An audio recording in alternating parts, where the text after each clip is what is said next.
Welcome to the Seton Rivals podcast. My name is Ralph Amsden, flying solo as the host today. Chili and Brett Quintine have the week off. Make sure that you support my good friends Brett Quintine and Chili. You can support Brett by listening to the Arizona Preps 365 show. That is on 1580 a.m. on Saturdays from 8 to 10 in the morning. You can follow him at BrettNAZ on Twitter. Chili has his YouTube channel, justchili.tv or Just Chili TV if you're already on YouTube. It's great. I mean, he goes out to all these different games. He has the sideline vlog where he brings you interviews and game action from all over the place with his personality, his take on things. It's fantastic. And you can catch him on ArizonaVarsity.com at AZHSFB. Every Tuesday from the Arizona Varsity Twitter account, he does his Tuesday two-piece where he previews upcoming games of the week and talks current events in high school football. Those are two of my favorite things to consume. Even though I work with the guy, I'm still a fan. So support Chili, support Brett. They have the week off. I am flying solo, and we've got a lot to get to on today's show. You can support the Seton Rivals podcast by going to Arizona Sportscast on iTunes and subscribing to the show. There are all sorts of shows on Arizona Sportscast, stuff that covers high school football, Arizona State Sun Devils, Arizona Cardinals, and more. Would appreciate your feedback on that. Would definitely appreciate your subscription. That is absolutely free. You can also support the Seton Rivals podcast by liking us on our Facebook page, Seton Rivals Podcast, or on Instagram or Twitter at Seton Rivals. Or you could subscribe to Arizona Varsity, which is actually how we stay in business, how we make our money. We all work for Rivals, which is like a recruiting and news service for high school football and basketball. We have the affiliate website for Arizona high school sports called ArizonaVarsity.com. Used to be just Seton Rivals by itself, and if you've been along for the ride the last 8 years, you know that. But we joined up with Arizona Varsity about 4.5 years ago, have been covering football statewide since then, and never wanted to let this podcast die because it's our favorite thing. So we carry this on. If you want to support what we do here, if you have a business, we would love to speak with you about how we can help further your business and how you can help sustain this podcast. But the other way to sustain this podcast is just to become a subscriber to ArizonaVarsity.com. It gives you access to all of the articles throughout the Rivals Network for any college football team all across Yahoo, and it comes out to be about $8.33 a month. We really appreciate you helping us out if you did that. I know that's a lot of information. Let's just go ahead and jump right into the show.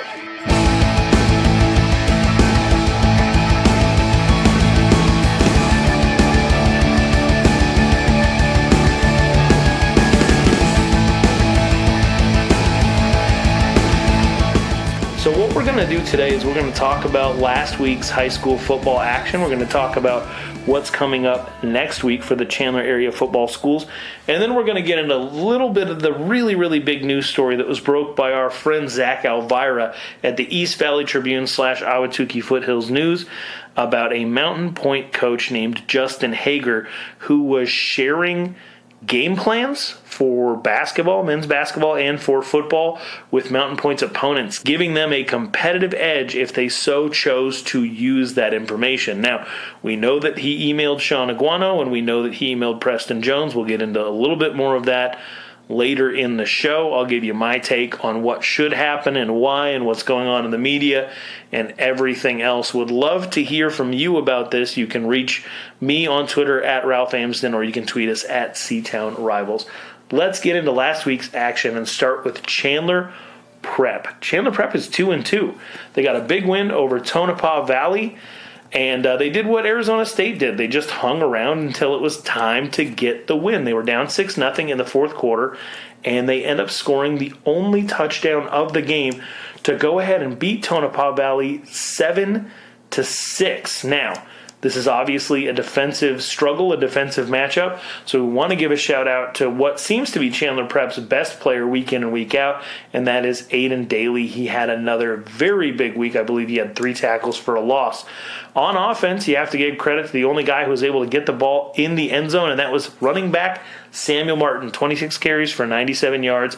He scores himself a touchdown, and that's all they need. Huge game coming up for Chandler Prep. One of 2A's best, Trivium Prep, is on the horizon. That's going to be a really tough game. So, I mean, it's good for Chandler Prep to go out and get this win over Tonopah Valley. Hopefully that prepares them for what they're facing next, because they will be hosting one of 2A's best teams on the 20th, Friday night, right there at Chandler Prep on the corner of Warner and Alma School. Next up, we have Myron Bluford and the Arizona College Prep Knights. Coach Bluford getting it done. I'm impressed. They beat Odyssey Institute this last week, 34-20, and not only is Odyssey Institute one of the better teams in 3A, they were ranked. This might be Arizona College Prep's first win over a ranked team. They are now 3-1, and they are rolling.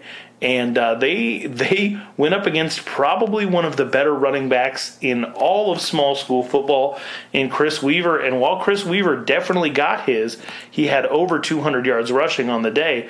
What they did was they completely shut down Odyssey Institute's passing game. Carson Snyder, the Odyssey Institute Minotaur quarterback, only goes 7 of 13 for 43 yards, throws 2 interceptions. So fantastic defense by Arizona College Prep. On the offensive side of the ball, I mean, you know they've been able to run the ball lately, right? Well, Odyssey shut them down, averaged only 2.2 yards on the ground, so Mark Chavez had to step up, and he had probably the best game of his high school football career. He's a junior, so there's plenty more of this where that came from, but he went 14 of 24 for 265 yards. He threw 4 touchdowns on the day. Not bad, Mark Chavez.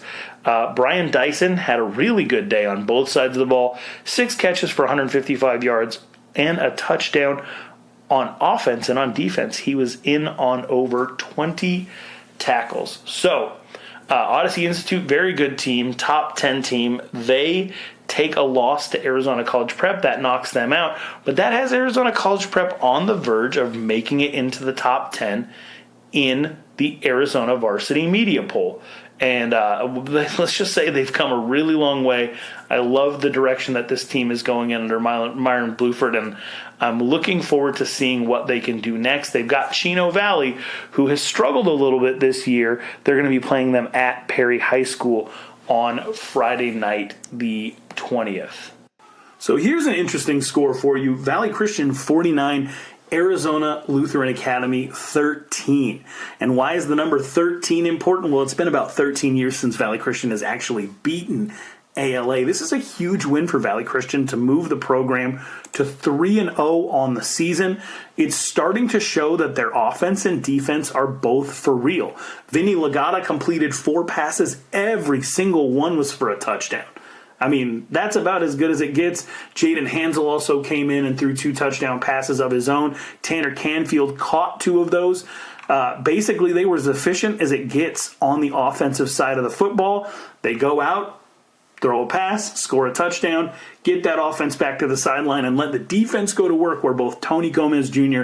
and Shane Hogsma each had an interception. Shane Hogsma also kicked in a forced fumble. The Arizona Varsity Media Poll, I voted Valley Christian as the number 1 team in all of 3A. I know some people might think that that's a little bit scandalous, with a couple of really good teams out there in ALA, Queen Creek, Yuma Catholic, Northwest Christian, and Benjamin Franklin's rolling right now. But to me, Valley Christian looks like a complete football team. I'm not trying to be biased. The rest of the media felt that they looked pretty good as well, because if not, they wouldn't have ended up the number 3 overall team in the Arizona Varsity Media Poll, which is where they're at right now. Huge win for Valley Christian, but they need to keep this going. You can't just rest on your laurels. It's nice to be 3-0, but you don't want to hang over, especially with Page coming up. Page was one of the teams that had a victory over Valley Christian last year. Page is having a down year. They are not very good. They have not found a way to put points on the board. They are not winning games.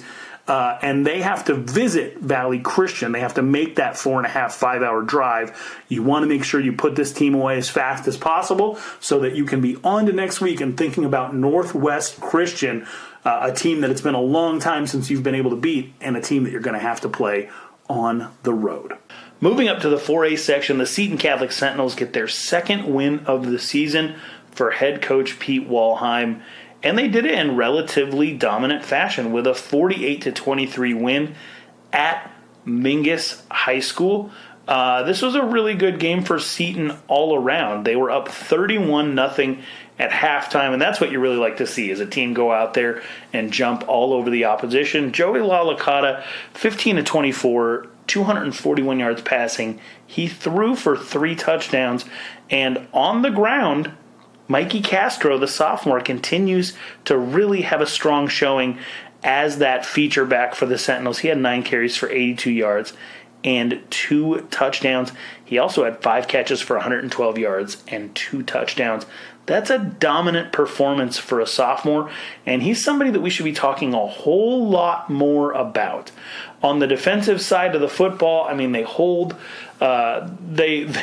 managed to hold Mingus to no points in the first half. I think that's what matters most. They end up giving up 23 in the second half, but the game was well in hand, and they'll have a really interesting test this week when they take on Combs, and they're going to need that game to go ahead and get them ready for Mesquite in 2 weeks. Combs is a decent football team. Coach Miller has had that team out there. They played kind of a tough schedule, but I think that Seton Catholic might have the advantage. They do have Mingus as a common opponent, and it feels like Seton was able to have a little bit more success. They get a 25-point win over Mingus, and they do it on the road, whereas Combs' season-opening win was just a couple of touchdown win, and that was right here in the Far East Valley. So Combs, 7 p.m., at Seton Catholic High School. If you can make it out to that game, you might see an appearance from Chili. I know that he's planning on going to the Hamilton game, but I think he talked about stopping by and seeing his Sentinels as well. So if you see him, go ahead and give him a shout out, or if you want to make sure he shows up and you are a member of this Sentinel student section, make sure that you hit him up and so that you guarantee an appearance from Chili out there at Seton Catholic. Moving on to the 5A region, and the Castile Colts, who headed down to Tucson, got a 25-13 win over Marana Mountain View. This is 2 weeks in a row where they have sort of grinded out a victory and doubled up their opponent, beating Verado 2 weeks ago 30-15, and Marana Mountain View 25-13 last Friday. Isaiah Newcomb, son of head coach Bobby Newcomb, was the leading receiver in this game. It was a defensive battle, and I gotta say, you have to give a lot of credit to Dalton Card, who week after week after week is doing some really special things for the Colts. I think he had 6 tackles for a loss in this game, which got him an Ed Doherty Player of the Year medallion, so he's going to be invited to that end-of-season dinner. I think we named him a Jungle Official Beast of the Week as part of ArizonaVarsity.com. He's starting to get noticed. This is somebody who is definitely one of my favorite players in all of 5A, if not just high school football in general. You know, you hear people call him undersized, but at this point, it doesn't really matter. He's a playmaker. And if he continues the production that he's had throughout the beginning of the season, if he carries that over into region play, we're probably talking about somebody who needs to be in contention for the Player of the Year. I really, really like what this Castile team is doing right now. They're not the offensive powerhouse that they were in years before, but they're doing enough to get these wins, and they're playing defense. And to me, the most important thing, if you're trying to compete for a championship, is to play good defensive football. I mean, just on the game, 24 tackles for a loss against Marana Mountain View. That is incredible, especially against a team coached by, I believe, Matt Johnson is out there, and they run sort of a spread option, which kind of limits the amount of tackles for loss that you can get, and they went in there and absolutely tore it up. Colin Gapin continues his streak of just sort of, I think, taking over as the threat on this team to put points on the board. He adds another touchdown to his season total. This is a really good team. It's a good Castile team. It's not a great team, not yet, but it's a good team with solid victories to build off of. They're doing what it takes on offense and defense, and they've got Kellis coming up, who is not a very good team. And if they aren't looking past Kellis to Williamsfield, then I think that they're going to handle business out in Glendale against a team that I think is winless on the season so far. And that'll bring us to a Castile-Williamsfield game that matters a whole lot. And I think that Castile at that point may have convinced a few people that they should go with the Colts in that game, despite Williamsfield having one of the best offensive lines in all of high school football. But here I am looking past next week's game against Kellis when I told Castile not to. So let's go ahead and move to the 6A region, where Basha has moved to 4-0 under head coach Chris McDonald. I got to tell you, this Basha team looks really good. Chili was out there, and make sure that you're following along JustChili.tv, his YouTube channel. He went out to watch Basha La Jolla, and he had said that Gabe Friend, Basha's quarterback, got hurt in this game, but by the end of the game, he looked like he was going to be all right. That would have been a huge loss for them, so that's good that he was up and jumping around. Gabe Friend throws 3 touchdowns in their victory over La Jolla, a 47-7 win. They have now taken care of business and scored over 40 points in 3 of their 4 victories. This is a team that looks really good. And I think that Chris McDonald was a great hire. He was a great person to bring in and sort of rebuild that community atmosphere out there at Basha. And guess what? The reward is they get to go up against somebody who did the same thing over at Highland, and Brock Farrell and the Highland Hawks. This is a huge game. This is, I think, one of our Arizona Varsity games of the week. It's definitely a top 3 contest. We're going to have Chris Eaton from Gridiron, Arizona out there, so make sure you follow along with him. He'll have interviews and stuff like that up on ArizonaVarsity.com after the game. But Basha at Highland, what a huge game. Brock Farrell, who used to be an assistant at Chandler High before moving on to Shadow Mountain and then taking the Highland job, has really turned things around out there. I think that's sort of been the model for what Basha has done. Come in, capture some community pride, get the students involved, get them out to the games and cheering, make players want to stick around, have some pride in the team, get some new uniforms, look good, feel good, play good. And Basha has done a great job of that so far. Highland is 3-1, Basha's 4-0. This game is very important. Basha does not need to win, really, to prove anything. Would they like to? Of course they'd like to. The schedule only gets harder from here for Basha. They got Highland, Red Mountain, Hamilton, Chandler, Brophy Prep, and Perry.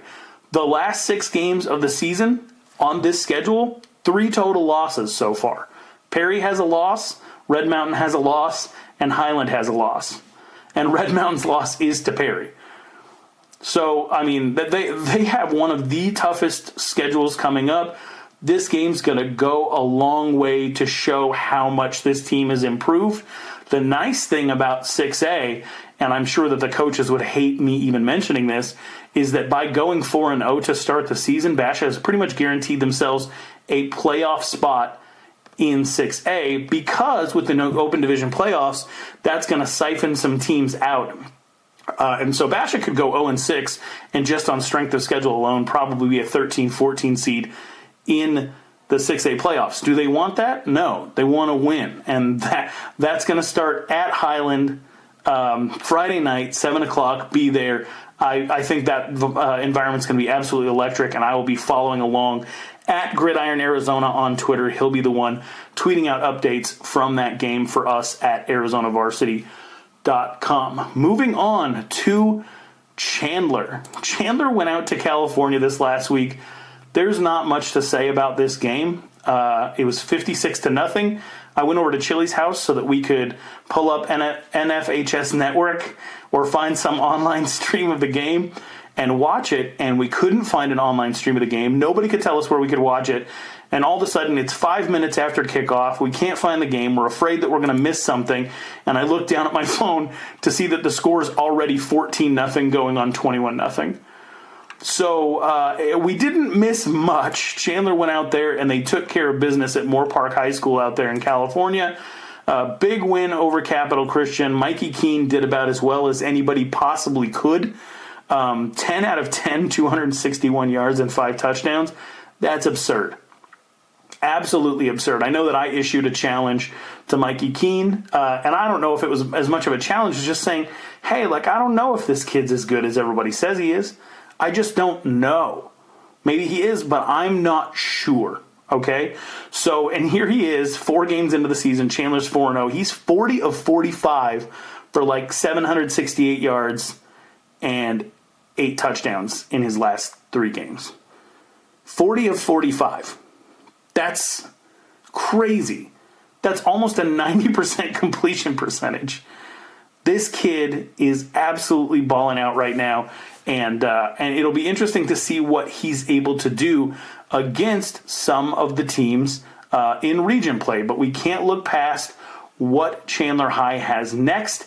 They've got a bye week this week and Desert Ridge coming up on the 27th. So I'm sure Chandler will be happy to rest up after that game on the 27th against Desert Ridge. They're going to get running back Eli Sanders back just in time to take on Perry on October 4th, which could end up being a game that determines whether or not Perry is able to head to the Open 8 division playoffs or not, or if they'll be competing in the 6A playoffs.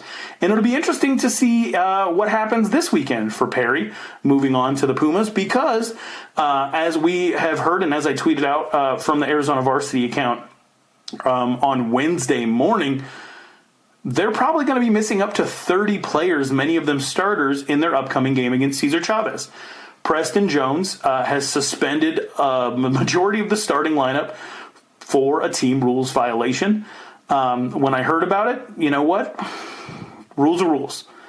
And the coach is the coach. And, this is something that I can appreciate, especially with, the open division playoffs on the line. I respect this. Nobody's bigger than the team. Nobody's bigger than the rules.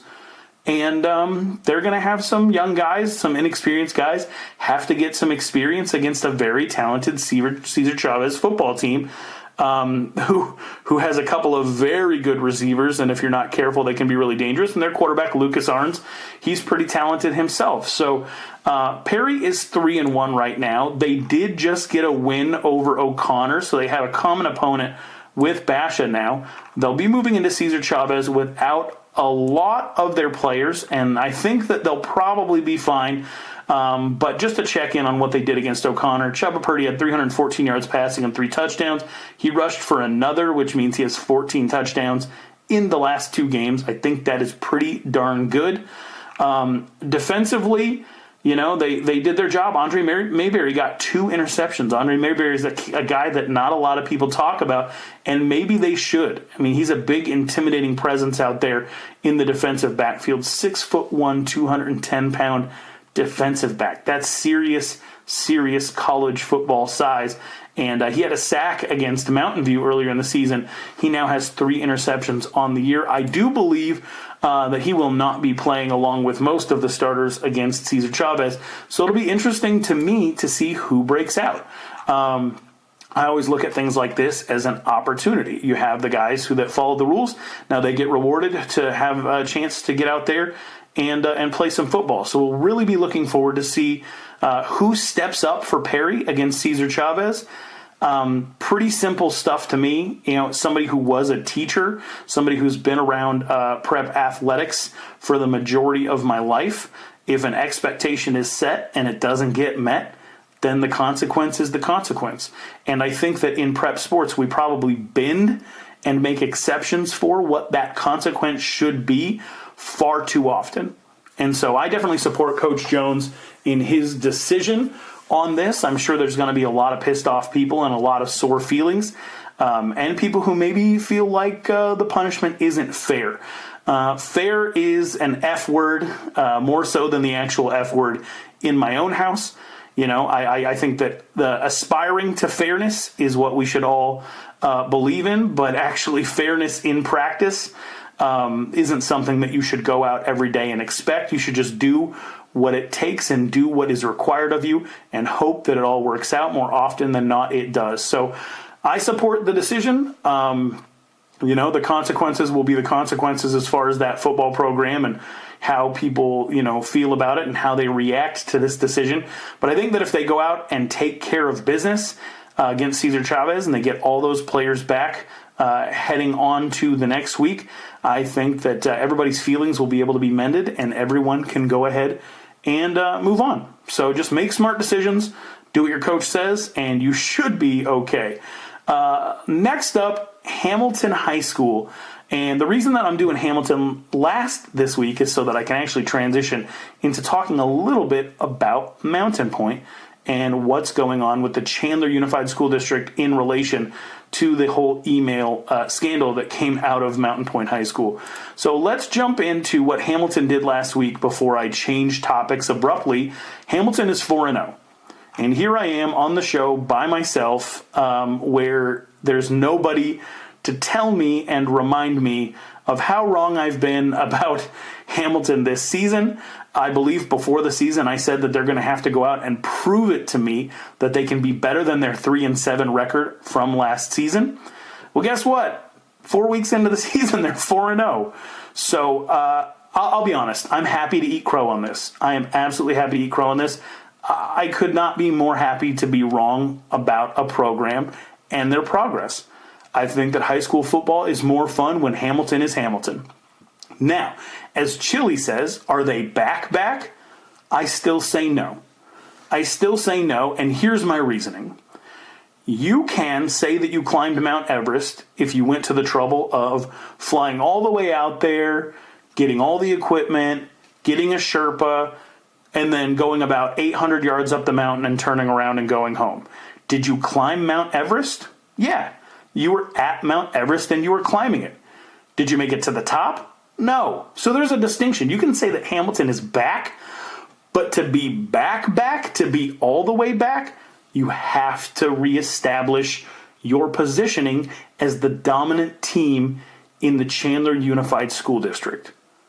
They've been blown out by Perry a couple of times. They lost their first ever game to Basha last year, and they have not beat Chandler since 2014. Hamilton will be back when they are competing with the rest of the teams in this region. So I'm still in wait and see mode, although I'm really proud of the 300 plus rushing yards that they put up against Tolleson. That feels very much like a Hamilton of old stat. This team defensively continues to impress me, only giving up 7 against Arborview and giving up 14 against Tolleson on the road last week. Nick Arve made quick work of it, 7 of 10, 137 yards. Brendan Rice's only touch of the day was a rushing touchdown. Gabriel Armenta, 6 carries for 236 yards and 3 touchdowns. That's stupid. There's a stupid stat line. 40 yards a rush with a 98-yard touchdown. Gabriel Armenta is something else, and this offensive line is playing really, really well right now. Jamar Brown had 10 tackles. Victor Zayas had 10 tackles. It looks like the tackle stats have sort of come back down to earth for Hamilton. I mean, not all the way down to earth. I see that Tolleson, it looks like they ran a total of 44 plays against Hamilton. Yet Hamilton has 40 solo tackles and 71 assisted tackles. So even if you cut the assisted tackles in half, because you're only supposed to have 2 assisted tackles, 2 players be credited with an assisted tackle per tackle. So even if you cut the assisted tackles in half, you're still looking at 75 total tackles against a team that ran 44 total offensive plays. There's a pretty good chance that some of Hamilton's defensive stats are inflated. The math doesn't add up. I am a little bit interested to see, I'm looking at the stats for Hamilton right now, and they had somebody named Player, 5'9", 150 pounds. Player had 3 catches for 24 yards. So shout out to Player. Great stat line, fantastic name. It'll be fun to figure out what's going on with that. Hamilton, looking ahead, has Mountain Pointe. Now, Mountain Pointe is 1-2. They are struggling. The numbers are down out at that program, and they're currently playing a sophomore quarterback who is having some trouble finding his footing. They are still very talented at the wide receiver position. They've got a good running back. They are Mountain Pointe in that they still have big, athletic, rangy linebackers, and the defensive line's pretty solid too. They're just having some trouble scoring the football, and they're also having some trouble outside of football, as it was revealed this week that assistant coach, the wide receivers coach out there, Justin Hager, had been spending the last 3 years trying to undermine the program by sending the offensive and defensive strategies to Mountain Pointe's upcoming opponents to try to give the other team a competitive edge, supposedly to try to cause chaos at the program and potentially put himself in a position to be elevated to take over. It was a really nefarious, evil plan. Definitely immoral, but not illegal. Justin Hager, real just piece of garbage for doing this, and he did it over a 3-year period from an internet an anonymous email account called WalterPayton12@yahoo.com. Walter Payton is one of the greatest men to ever play the game of football, and definitely one of the greatest football players to ever play. And so to use that man's name to do something evil when the NFL has an award every year for the best human being, and it's the Walter Payton Man of the Year award, I mean, it's just the irony of all ironies. This is a completely frustrating story in which the trust of many of Mountain Pointe's players were betrayed by an assistant coach. It's completely unjust toward those players. It's unjust toward that school, and it's unjust toward that coaching staff. We're not talking about fairness. We're talking about justice in this sense. I believe that competition should be skill and effort versus skill and effort. Sometimes one school is going to have more skill than another school, and sometimes the school that has less skill put in more effort. You know that whole saying, when hard work beats talent, when talent doesn't work hard? Well, that's all that athletics is. It's skill and talent. It's your skill, talent, and effort versus somebody else's skill, talent, and effort. If you introduce anything else into that relationship, you corrupt it. Especially at the high school level, who would do something like that? Who would try to give somebody else a competitive advantage? Now, why are we talking about this on the Seton Rivals podcast? Why are we talking about something that happened at Mountain Pointe and only involves Mountain Pointe students and coaches? Well, it doesn't just involve them. It involves schools from the Chandler School District as well. As the story goes, this all started back in 2017 when Justin Hager, who is the girls basketball coach at Mountain Pointe, by the way, and he was doing this to the boys basketball program as well. He was emailing their opponents. He did it ahead of the Pinnacle basketball championship against Mountain Pointe, a game that I attended, one that Pinnacle actually won the championship. He also did it ahead of Perry's semifinal game in 2017 against Mountain Pointe, where Perry won and moved on to their very first state championship appearance when Brock Purdy was quarterback. So he sent confidential information to Preston Jones at Perry High School. It is being reported that Preston Jones replied to it. And Preston Jones has family members on Twitter, while Preston Jones hasn't come out and spoken for himself, and Perry has announced that they're going to do their own internal investigation and turn everything over to the AIA as the AIA explores this egregious violation of student trust and of competition. Preston Jones does have family members on Twitter saying that this was done in sort of a mocking way, that Preston Jones replied to the email saying, why would they do against us what they did against Chandler, sort of showing that, like, hey, I'm smart enough to know what football looks like. This is some of the same stuff that they did, in that game. I've already watched film, So he just says, why would they do against us what they did against Chandler? To which I think Justin Hager maybe replied with some more emails, but there's no other responses from Preston Jones on that. We don't know if Preston went to their athletic director. We don't know if he went to Dan Serrano, the principal. We don't know anything. We just know that Perry received confidential information from Mountain Pointe prior to the 2017 semifinals. Was it used? That's what the investigation will determine. Preston Jones has family members again on Twitter saying that this was not used, it would never happen. He has former players saying that he's a very good man, vouching for him, which is all well and good. My advice would be to not be too vocal. Don't put yourself out there too much, because it could make it seem like you're actually speaking for the coach. And if people think that you're speaking for the coach, then you become the story and your other tweets become the story. And so you want to be really, really careful and tiptoe around some of that stuff. Let the district do its job. Let the truth be the truth. If you didn't do anything wrong, then you don't have anything to worry about. But it's unfortunate because what one person did, which was an evil and terrible thing, although, again, not illegal, but betraying the trust of kids, I mean, what could be worse than that? So, he sends this stuff out, and it creates an opportunity for other people to have to explain themselves, which just, the attention, unfortunately, online has disproportionately been on some of the coaches who have received this over the person who actually perpetrated it. But I do believe that the coaches who received it are put in a position where they then have to answer questions. Now, Chandler received some emails as well when Sean Iguana was head coach of Chandler High.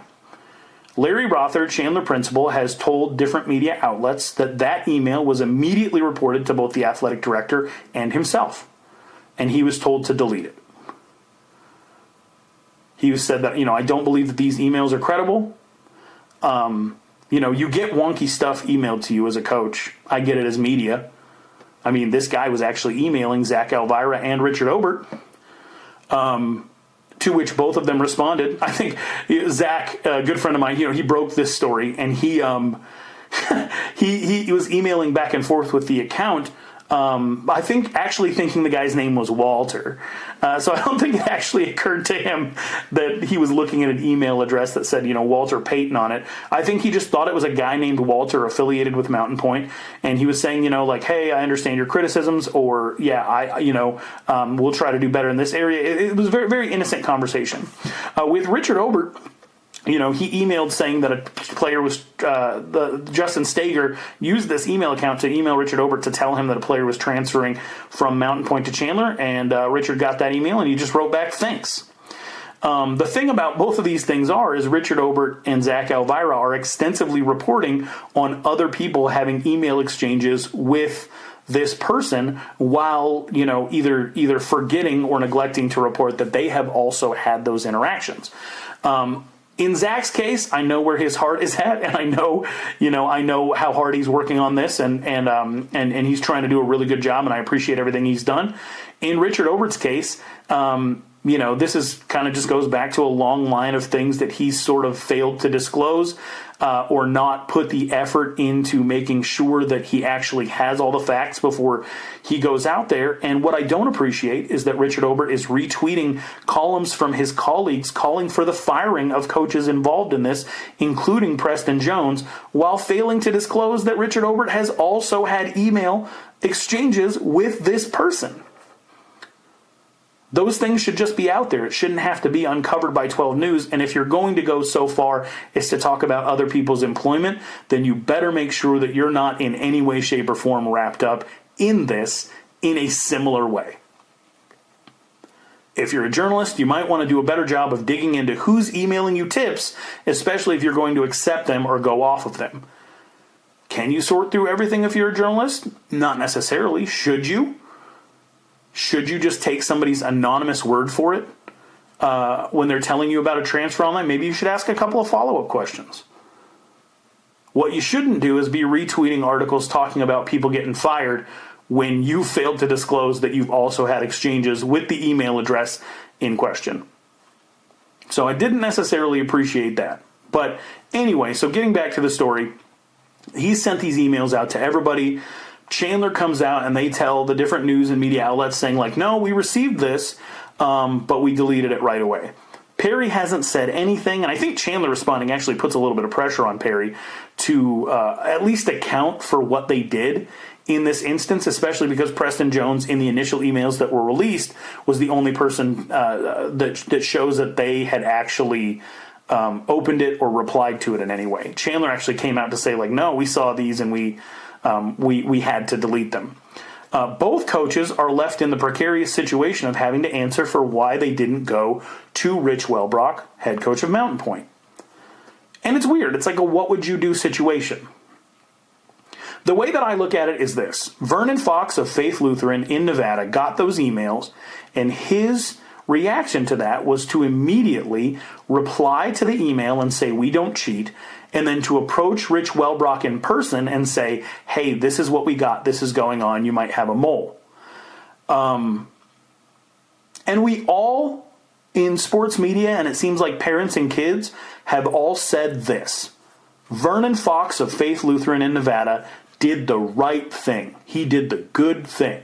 Thank God for Vernon Fox of Faith Lutheran in Nevada for preventing this from continuing to happen to those Mountain Pointe kids. What a good dude. He did the right thing. What he did was good. So if we're all on the same page that what Vernon Fox did was good and right, what does that make anything less than what Vernon Fox did? Not as good and right? Bad? Wrong? I think that that's a question that we have to reconcile, that we have to ask ourselves. If somebody did the ideal thing, if somebody did the right thing in this circumstance by reporting it to Mountain Pointe so that they could investigate it and ultimately, work on terminating this coach, if somebody did the right thing, what would you consider anything less than the right thing? Is it a line in the sand thing? Is there only right and wrong? At some point, Chandler and Perry have to reconcile not approaching the coach. Now, there are many, many, many excuses that you can make and many things that you can justify making that choice in the first place.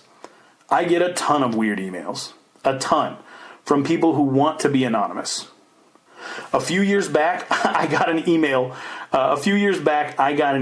from a Hamilton parent who was trying to be anonymous and saying that, like, I should report more on this kid. And they wrote like 10 paragraphs. And the number one thing that's going to tip you off that somebody's related to somebody is that when they're only focusing on, one person in their supposedly anonymous email. So I ran a search of the email address online, and it was linked to another email that was like such and such senior@gmail.com. So it became very evident that that was that person's dad.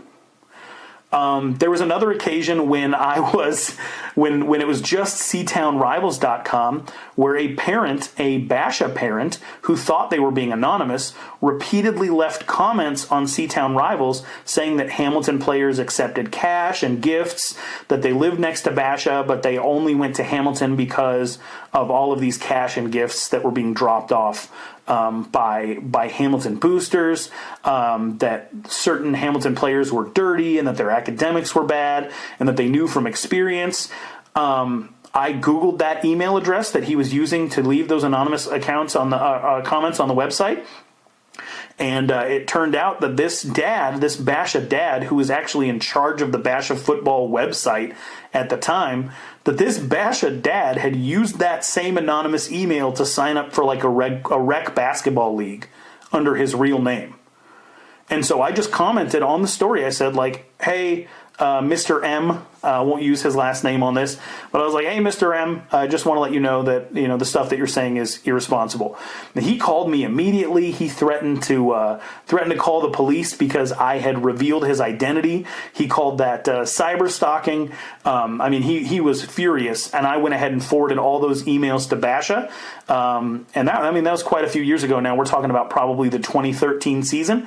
And to my dismay, Basha never did anything with it. They never replied to it or anything like that. That was a choice that they made at the time. There's all new leadership at Basha, but I felt like that was the wrong thing to do at that time. But as a journalist, I did my part. And I made sure that, and there's nothing that I hate more than, these anonymous parents that come out and feel that they have the courage by not using their name to say things that they would never say using their name. I hate that. And unfortunately, the internet has tempted us all into becoming some version of that. I can't stand it. Bruce Kipper, who is the Tempe Union athletic director, who actually had a hand in this investigation and in making sure that Justin Hager was, is going to be let go and punished for this. He's somebody who twice I've had to call out for having secret Twitter accounts that he used to talk trash to different journalists, as well as social media accounts, a Hamilton football social media account. So even the guy who's trying to fire the guy who did this has been involved in something like this. Social media creates so many temptations. It's not right. But here's my ultimate point, and I know I'm rambling a little bit, but this is what I'm going to get back to. You have a choice when those things are sent to you. And again, this might sound crazy, but it's very common for coaches to get weird tips and anonymous emails, some of which are gamesmanship, trying to throw you off, send you false stuff. You get a lot of weird stuff sent to you as a coach. And everybody wants to be close to people who are in some type of position of influence. Well, not everybody, but a lot of people. And a lot of people want to do it with a certain level of anonymity. My least favorite part about high school football is the dudes who hang out over on the 24/7 message board, who trash people under pseudonyms. I've called those guys out repeatedly, and I've used their real names online because they'll only say things that they feel like they can say when they're anonymous. But when you're faced with these things, you do have a choice to make. And unfortunately now Hamilton and Chandler have to account for those choices, and we're left comparing them to each other. What did Chandler do? What did Perry do? Why was it less than what Vernon Fox at Faith Lutheran did? Those are all questions that we're left with. And unfortunately, we're spending way too much energy on those questions and not condemning the acts of a guy like Justin Hager at Mountain Pointe, and not talking about the overlying issue of the need for anonymity in high school freaking sports. Just use your name and your face and treat people the way that you would treat them in person. Don't accept anonymous emails. Don't send them. Don't have a pseudonym on Twitter. Use your name and your face. Have the courage and conviction to stand by your comments and be who you are. We have an environment in which things like this aren't that uncommon. To get emails, anonymous emails, unattributed emails. And because we're in that situation, you have to figure out what it is you're going to do. Because another ridiculous thing that we never could have come up with on our own has happened, and now we have to learn from it and move on. Do I think anybody should be fired? No, I don't. I think it was irresponsible of ArizonaCentral.com to be saying that anybody should be fired, even if it's presented as a what-if situation. I'm not the biggest Preston Jones defender in the entire world. I love what he's done at Perry with that football program. I've seen them grow over time. I know how hard they work. I know how hard they practice. I know that Preston Jones is old school, and I know he wants to get a lot out of his kids. I am sure that he is a good man. I support his decision to suspend his star players this week going into the game against O'Connor. I support his right to have due process in explaining the decision that he made to reply to this email instead of going to Mountain Pointe about it. I think that he deserves the space to be able to account for what he did. And I hope that that will be an arrangement with the AIA, because I know that there's a lot of crossover between Perry and the AIA. I think the executive director of the AIA, David Hines, was an assistant coach on the team that Preston Jones played quarterback on, back in the day. But I trust that this process will be fair. And I trust that they will account for their actions and everything will be well and good. I don't appreciate some of the things that happened last year involving David Eppinger. And because Perry went to the lengths that they did to make sure that there was competitive fairness between them and Chandler, and with the bad blood and grudge that's gone on there for years that has just spilled over into kind of just making high school football in the Chandler area unhealthy because some adults can't get over some of their issues. I don't appreciate those things, but I will say that in this instance, Preston Jones, Sean Aguano, they deserve the space to be able to account for their actions. And if you have any energy, any negative energy to throw their way, you better be throwing 10 times the amount of negative energy toward the person who put them in this situation in the first place, and that is former wide receivers coach, former girls basketball coach at Mountain Pointe High School, Justin Hager. He's the one who did the thing that was wrong. He's the one that put people in a situation to have to react to it that they are now having to account for years later. And again, like I said earlier on this podcast, I don't believe in fairness, but I do believe in justice, and I do believe in aspiring to make things more fair. And I think that when you are thinking about this issue, you should aspire to put the blame on Justin Hager and have sympathy for the people who were put in a position to make choices that are now being compared to each other. Because without Justin Hager, none of this ever happens. I don't think Preston Jones should be fired. I don't think Sean Aguano should be punished. I don't think these programs like Highland and Desert Ridge that also received emails should have their names dragged through the mud. One name is dirty, and he tried to dirty everybody else, and that's Justin Hager. He's at fault. I'm not saying you need to rally behind these coaches in the Chandler area. What I am saying is you need to give them a chance to explain themselves. And be patient. We'll get it figured out. This has been the Seton Rivals Podcast. I'm Ralph Amsden. Promise it'll be a little bit more fun next week when we have Chili and Brett Quintine back. I am absolutely terrible on my own, and thank you for anybody who made it this far listening to this podcast. We appreciate you very much. Remember, if you live with a heart of gratitude, the world is a wondrous place. Let's do this again next week.